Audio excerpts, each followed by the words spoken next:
여러분 안녕하십니까? DBS 주간 뉴스입니다. 19일 0시부터 완전한 사회적 거리두기 2단계 방역 대책을 시행했습니다. 동대문구청은 수해로 어려움을 겪고 있는 자매도시 5곳에 긴급 구호 물품을 전달했습니다. 동대문구 책마당 도서관에는 다 읽은 책을 읽고 싶은 책으로 교환할 수 있는 나눔 서가가 마련됐습니다. 관내 임산부를 대상으로 친환경 농산물 꾸러미 사업이 진행됩니다. 19일 0시부터 완전한 사회적 거리두기 2단계 방역 대책을 시행했습니다. 동대문구는 완전한 사회적 거리두기 2단계가 시행됨에 따라 긴급 대책회의를 가졌습니다. 구는 정부 방침에 따라 클럽 등 유흥주점, 단란주점, 노래 연습장, 방문 판매 등 직접 판매 홍보관, 300명 이상의 대형 학원, 뷔페, PC방 등 고위험시설 12종의 집합 금지 명령을 발령했습니다. 또한 관내 다중이용시설도 휴관에 들어갑니다. 무더위 쉼터 운영으로 재개했던 경로당 133개소와 구립도서관 19개관, 서울 한방진흥센터, 관내 복지관과 체육센터 등이 운영을 중단하고 관내 어린이집 205개소도 긴급 돌봄 서비스를 제외하고는 운영을 중단합니다. 또한 보건소 선별진료소의 빠른 검사 진행을 위해 의료진을 2배 이상 늘리고 주말 운영 시간도 오후 6시까지 연장합니다. 국민 여러분들의 건강, 또 사랑하는 우리 가족들의 여러 가지 문제, 직장의 문제, 또 사업의 문제 등등 이런 것들이 파급 효과가 너무 크기 때문에 지금 2단계에 있을 때 철저하게 좀 잘 지켜가지고 1단계로 좀 떨어지도록, 또 그러면서 이렇게 정상적인 방향으로 가도록 모두가 같이 노력을 해야 된다. 그런 상황이에요.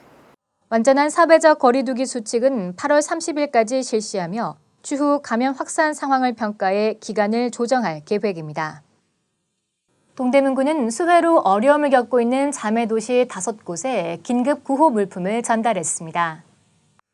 13개 자매도시와 결연을 맺고 있는 동대문구는 최근 발생한 집중호우로 이재민이 발생하고 수해를 입은 자매도시의 피해 극복에 도움을 주고자 지원에 나섰습니다. 특별재난지역으로 선포된 전남 나주시, 충북 제천시, 충북 음성군 등 5곳의 피해 상황을 파악하고 피해 지역에서 필요한 생필품과 마스크 등 3천만 원 상당의 긴급 구호 물품을 전달했습니다.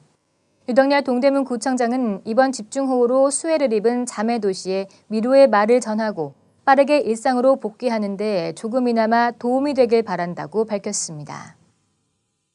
동대문구 책마당 도서관에는 다 읽은 책을 읽고 싶은 책으로 교환할 수 있는 나눔 서가가 마련됐습니다. 동대문구 책마당 도서관은 구청 1층과 보건소 1층 공간을 활용해 주민들이 휴식을 취하고 소통할 수 있는 커뮤니티 공간으로 조성된 도서관입니다. 동대문구 책마당 도서관 한편에 조성된 나눔 서가에는 주민들이 기증한 책과 구청 독서사랑방에 있던 책 1,600여 권이 비치돼 있으며 읽고 싶은 책이 있으면 기증할 책을 가지고 와 교환할 수 있습니다. 또한 이문 어린이 도서관에도 나눔 서가를 이용할 수 있습니다. 이제 순환 코너를 이용을 하면서 이제 좋았던 점은 요즘은 이제 아닌 책들은 많이 이제 버려지기도 하다 보니까 그런 책들을 좀 재활용하는 느낌도 들고 그런 점이 좋았던 것 같아요. 구는 나눔 서가 운영을 통해 주민들 사이에서 나눔 문화가 활성화되고 지역 내 독서 분위기가 확산되길 기대합니다. 관내 임산부를 대상으로 친환경 농산물 꾸러미 사업이 진행됩니다. 임산부 친환경 농산물 꾸러미 지원 사업은 코로나19로 인해 농산물 소비 감소 등 판로에 어려움을 겪는 농가를 지원하고 임산부의 건강 증진을 위해 올해 서울시 시범 사업으로 시행되는 사업입니다. 꾸러미 지원 사업은 관내 임산부 592명에게 12개월간 48만 원 상당의 친환경 농산물 꾸러미를 지원하며 대상자는 올해 1월 1일 이후 출산한 산모와 임산부로 지원 대상자로 선정되면 월 최대 2회, 회당 최소 3만 원에서 최대 6만 원까지 친환경 농산물을 구매할 수 있습니다. 특별히 음식에 대해서 좀 더 신경 써야 되는 시기에 좋은 먹거리를, 싱싱한 먹거리를 좋은 가격에 또 공급받을 수 있어서 굉장히 유익한 제도인 것 같습니다.